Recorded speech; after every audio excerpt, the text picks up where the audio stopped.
After an earthquake, I asked to stay at my parents' with my 5-year-old daughter, they said, without the child. We don't have space for her. She burst into tears. I didn't cry. I just said, noted. 3 days later, they were regretting everything. There was an earthquake.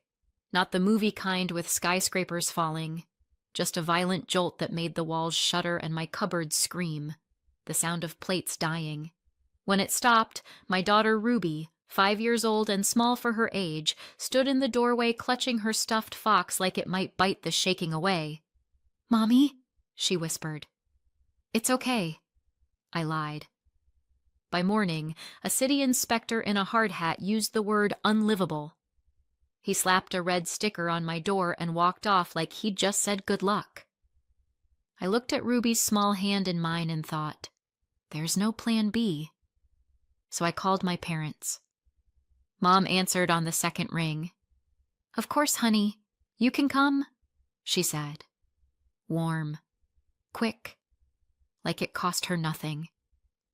I could have cried with relief. Back then, I didn't ask what she meant. Didn't double-check that "you can come" included my 5-year-old daughter. Didn't think I needed to.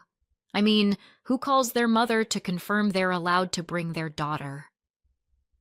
My parents lived 5 hours away, in the same house where I grew up. With them was my older sister, Brittany, her boyfriend, Shane, and Brittany's 3 kids from her first marriage.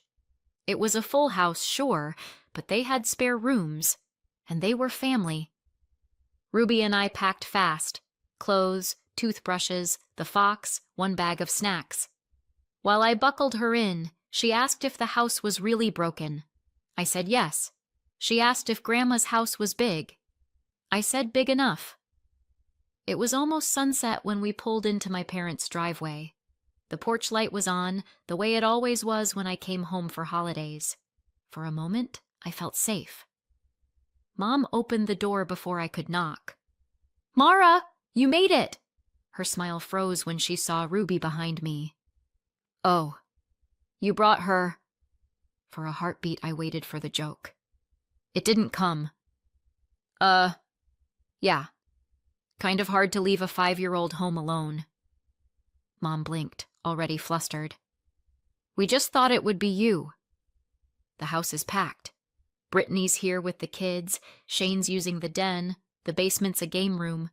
There's nowhere to put another child." Ruby, half hiding behind my leg, whispered, "I can sleep on the couch." Mom sighed. "Sweetheart, it's not that simple." "Not for Brittany's kids," I said. "They live here," she shot back. "Right. They live here." Translation, you don't. Brittany appeared, perfect hair, a phone in hand. "Hey, Mara. Crazy quake, huh? Glad you're okay, but we're totally out of beds." Ruby's face went red. Her hand tightened on my coat. Mom folded her arms. "You can stay. We'll make it work for a few nights. But maybe Ruby could stay somewhere else? It's just too much chaos for a little one. For a second, I thought I'd misheard." "Without the child?" Mom nodded like she was offering a sensible solution. "Just until things settle." Ruby's voice cracked. "I'll be good, Grandma." Mom smiled at her the way people smile at stray kittens. "It's not about being good, honey. It's just a full house." From the back room came laughter and video game noise. I gave a short laugh. "Right. Wouldn't want to disturb Shane's office." "It's a workspace," he called. "Sure," I said. "Very professional." Ruby started crying then, quietly, like she was sorry for existing. "Mom," I said, "you think I'm leaving her?" "You said we could come." Her polite smile didn't move. "Mara, please don't make this harder." "Harder than what? Telling your granddaughter she doesn't fit?" "Don't be dramatic." That almost made me laugh. I zipped Ruby's coat. "Come on, sweetheart." "Where are we going?" "Somewhere with space." I didn't slam the door, just walked out, their laughter leaking through the walls. The motel was 5 blocks away. Neon sign, $30 a night. Color TV. I checked in, didn't look at the clerk. The room smelled like bleach and defeat. Ruby curled up on one bed and was asleep before her shoes were off. I sat on the other, staring at the ceiling crack that split the room in two. Fitting. That was us now. A clean break. Around 3 a.m., Ruby mumbled, "Are we going home soon?" "Soon," I said. I stayed awake listening to trucks on the highway. Each rumble felt like the ground reminding me who was done shaking. She cried. I didn't. I just said, "Noted." 3 days later, they were regretting everything. I used to think I grew up in an ordinary family. You know, lawn, dog, matching sweaters at Christmas, the whole American commercial. But if you've ever been the extra child in your own house, you know what I mean when I say there's always a favorite, and it's never you. For us, that favorite was Brittany, 2 years older, taller, louder, blonder. The kind of kid who could break a lamp and get praised for her creative energy. I once got grounded for breathing too close to her science project. Mom said we were different types. Dad said Brittany was the achiever. Apparently, I was the other type. I learned to make myself small early. My bedroom was technically a converted laundry room, mine because I didn't need as much space. Brittany's trophies lived in the hallway. Her friends walked through my room to get to the backyard. I started sleeping with headphones just to pretend privacy existed. Here's the thing, if you live long enough as someone's afterthought, it becomes your native language. You start translating everything into "don't cause trouble." So when I turned 17 and got a full scholarship 5 hours away, I packed without a single tear. I remember Mom hugging me at the door and whispering, "We're proud of you." She said it like an apology. College was the first quiet place I'd ever lived. No Brittany, no trophies, no one barging in to ask if I'd seen her mascara. I studied social work. Maybe it was cosmic irony, choosing a career to fix the kinds of families that break you. But it fit. I liked systems, logic, outcomes. I liked helping people who actually wanted help. When graduation came, my parents mailed a card. Love, Mom and Dad. No gift, no visit. Brittany's wedding that same summer cost more than my entire education. I know because Mom accidentally sent me the wrong text, the one meant for Brittany, about floral centerpieces that cost $400 each. I laughed. Then I cried. Then I laughed again. Fast forward 10 years. I was 32, single, overworked, but doing fine. I had a small house, a steady salary, and a healthy skepticism about people who say family is everything. Then I met Ruby. I was assigned to her mother's case, a woman named Trina, mid-20s, 2 DUIs, living week to week. Ruby was 2, all curls and serious eyes. She clung to me the first time we met, arms tight around my neck like a life preserver. Trina rolled her eyes. "She likes everybody." That wasn't true. Ruby didn't like everybody. She liked quiet voices. She liked routine. She liked when I brought crayons. For months, I visited twice a week, checked boxes, wrote notes, filled reports. But every time I left, Ruby would stand at the door holding that ridiculous purple sippy cup, watching my car until I turned the corner. Then one week, Trina didn't answer the door, or the next, or ever again. She disappeared, left the state, maybe the country. The caseworkers said, "She'll resurface eventually." Ruby stayed with emergency foster care. I couldn't sleep. I kept seeing that little face pressed to the window. So I did the things social workers aren't supposed to do. I volunteered to foster her temporarily. Paperwork, background checks, endless forms. But within a month, she was sleeping in my guest room. The first night, she woke up crying. I sat on the floor beside her bed until she fell asleep again. When I finally stood, my legs were numb and my heart wasn't. 3 months later, she called me Mama by accident. I didn't correct her. When the adoption became official, the judge smiled. "Congratulations," he said, like he was handing me a prize. But it didn't feel like winning. It felt like balance finally existing in the world. I called my parents that night, expecting, maybe foolishly, a little excitement. Mom said, "Oh, wow, that's unexpected." Dad said, "Are you sure about this?" "Raising someone else's kid alone?" Brittany texted, "That's so sweet," with 3 heart emojis. That was the whole family celebration. Still, I drove down that summer to introduce Ruby properly. I wanted her to have grandparents, cousins, laughter, the normal things. Ruby was 4 then, shy but curious. She brought drawings for everyone. Brittany's kids ignored her. Mom accepted the crayon portrait with a tight smile and said, "That's colorful." Over dinner, Dad asked if Ruby knew she was adopted. I said not yet, she was too young. Mom said, "Maybe tell her early. That way she won't think she's really part of the family." I choked on my water. She didn't even blink. Later that night, I overheard her whispering to Brittany in the kitchen, "It's not the same. You can't just buy love." That sentence lodged in my ribs and never came out. Still, I kept visiting. Holidays, birthdays, guilt trips, the usual. I told myself I was doing it for Ruby. She deserved grandparents who mailed birthday cards and smiled in photos. Once, Ruby asked why Grandma only hugged her when cameras were out. I said Grandma's just shy. I lied again. By the time Ruby turned 5, she'd stopped asking to visit. I should have seen the writing on the wall right then, but I'm a social worker. I believe people can change. I didn't sleep that first night in the motel. The ceiling crack looked like it was still moving, and I kept waiting for another tremor.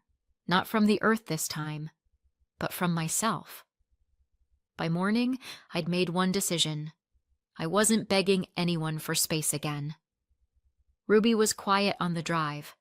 Every time we passed a gas station, she asked if we were almost back home. I didn't have the heart to tell her we didn't have one yet.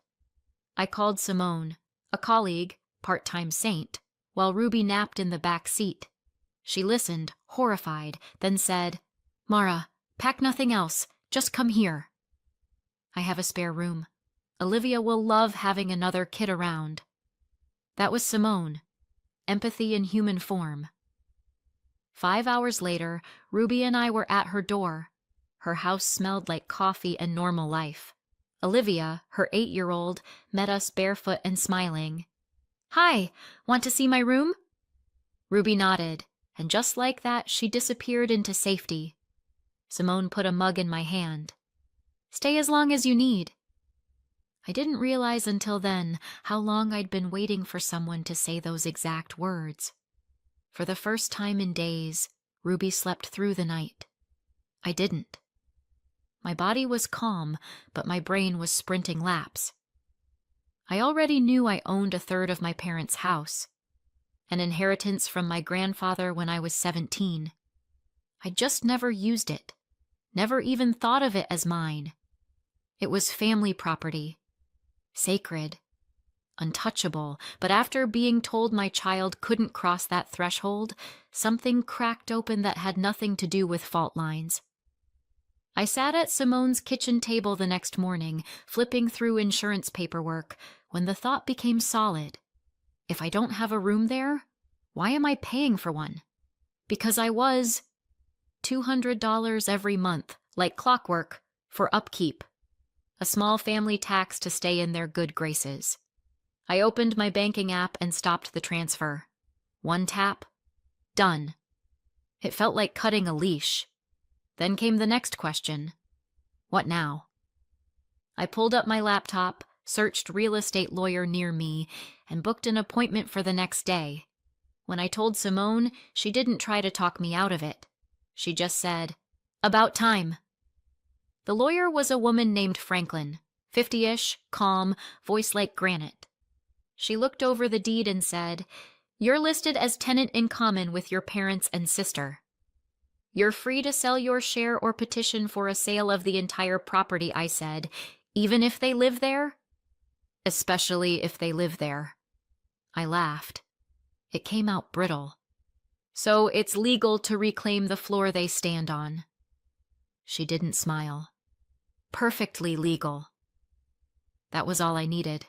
I told her to move forward. She drafted the notice that afternoon. By the time I left her office, the world felt sharper, more precise, like I'd finally picked up the right tool after years of fighting with my hands. 3 days later, the letter went out. Certified mail, return receipt, the whole symphony. I didn't warn them. Why spoil the surprise? The phone rang the next evening. Caller ID. "Mom." "Of course." I answered. "Hi, Mom."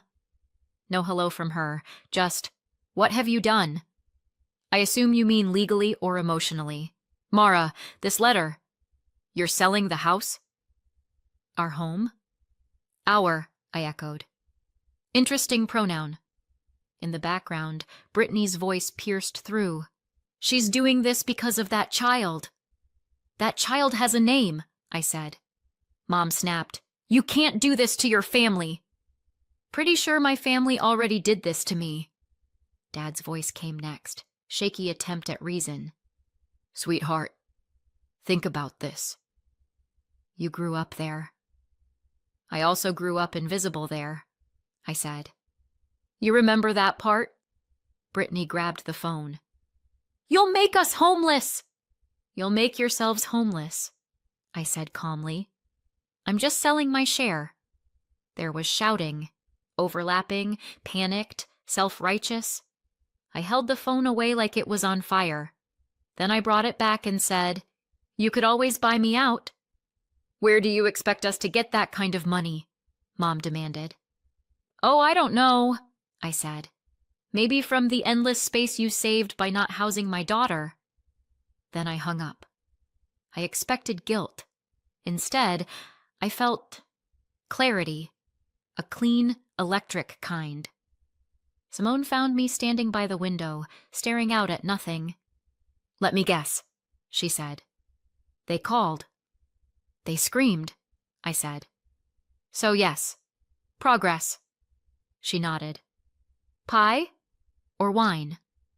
"Both." We ate in silence.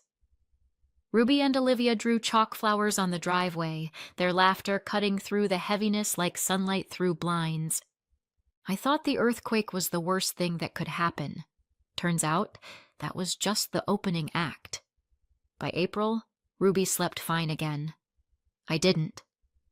Every night I stared at Simone's ceiling, waiting for the universe to remember I still owed it something. When the phone finally rang, I almost thanked it. "Your parents responded," Franklin said. Of course they did. Guilt has a slow fuse but perfect aim.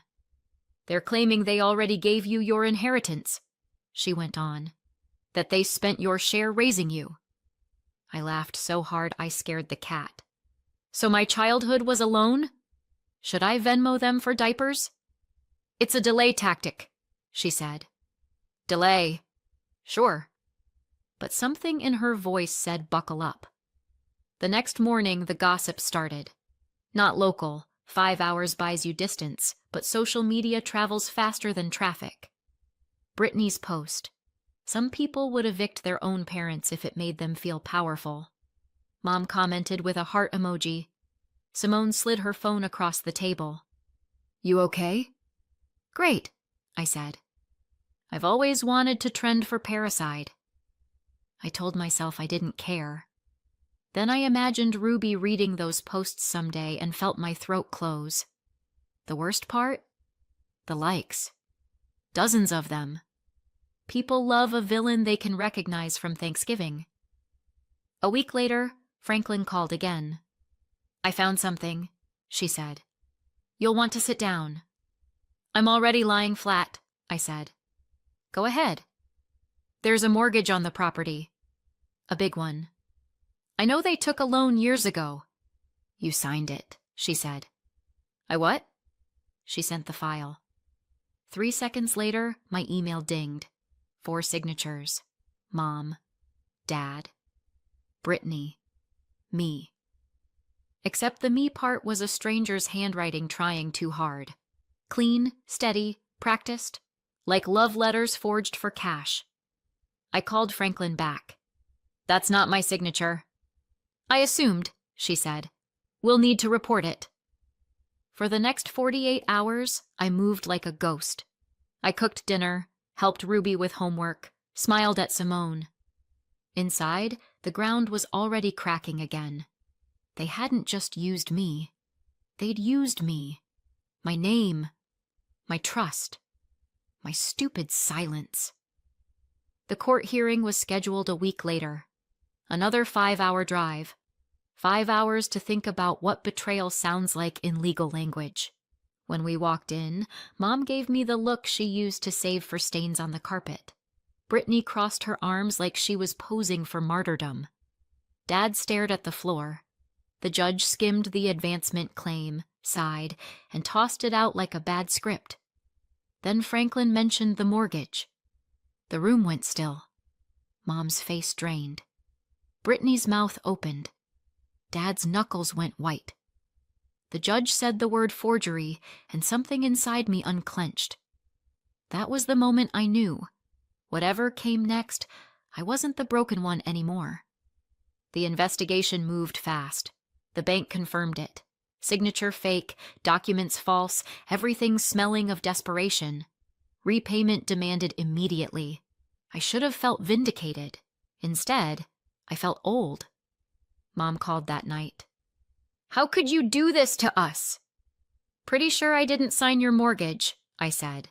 You're remembering wrong. I'm remembering breathing while you committed a felony. Brittany's voice broke in, shrill. You'll make us homeless! Welcome to the club, I said, and hung up.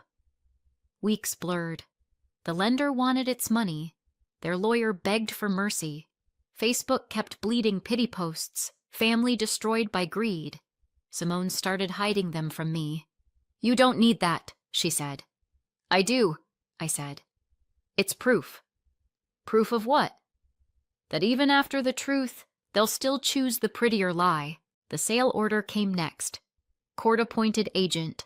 Fair market listing.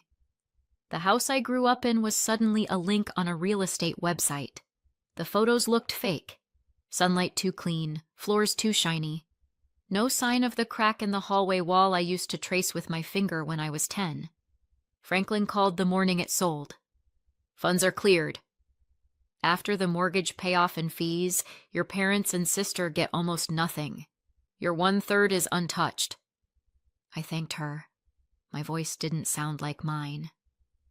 That night, Ruby and Olivia were drawing with chalk on the sidewalk. Ruby looked up and said, Mommy, are we done now? Yeah, I said. We're done. But I knew the worst hadn't hit yet. It never ends with the money. An hour later, my phone buzzed. Text from Mom. We lost everything because of you. No apology, no confusion, just accusation. Clean, perfect, familiar. I stared at it until the letters blurred, then deleted it. Simone came out with 2 beers. You look like someone survived a storm. I did, I said. They just don't know they're still in it. Later, when the house was legally theirs no longer, I lay awake thinking about my forged signature. How they'd practiced it. How careful you have to be to copy someone you never truly saw. That's the part that keeps me up. Not the crime. The precision. A few months later, I'm home. The repairs are finally done. New walls, new foundation, no cracks, no red tags. Just quiet. Our house feels solid again. And this time, it's really ours. The sale from my parents' house finally closed. It went for $618,000. After the mortgage, Lawyer fees and all the chaos were stripped out. My 1/3 came to $203,000. It was enough to pay off the rest of my own mortgage in full. One bank transfer and I owned this place outright. Every nail, every square inch. No debt, no landlords, no ghosts. Ruby helped me hang the welcome home sign on the door. She made it herself. Letters cut out of colored paper, taped crooked, perfect. She keeps saying this house feels stronger. Maybe she's right. Maybe it's because this time we built the foundation without asking anyone's permission. As for the rest of the family, well, gravity hit them hard. My parents and Brittany didn't see a cent from the sale. Every dollar of their 2/3 went straight to the bank to pay off the forged mortgage. They lost everything. Mom and Dad now rent a small studio on the edge of town. Brittany's boyfriend, Shane, left her the second the checks cleared. She's working 2 jobs, raising her 3 kids alone, still posting quotes about forgiveness that somehow never mention her own crimes. We don't talk. We don't need to. Last I heard, they still blame me, which is fine. They can hate me from their rentals. I've got walls that don't shake anymore. It's strange how quiet life gets once the noise leaves. Ruby still spends weekends with Olivia. They build forts, paint each other's nails, and argue about who gets the last popsicle. She's started Aikido classes too. Balance, not force. I think she understands it better than I ever did. Sometimes, when the ground trembles under passing trucks, I still flinch. But the house holds. Maybe that's the difference now. This house stands because I stopped begging for space and started claiming it. So, what do you think? Did I go too far? Or not far enough? Let me know in the comments and subscribe for more.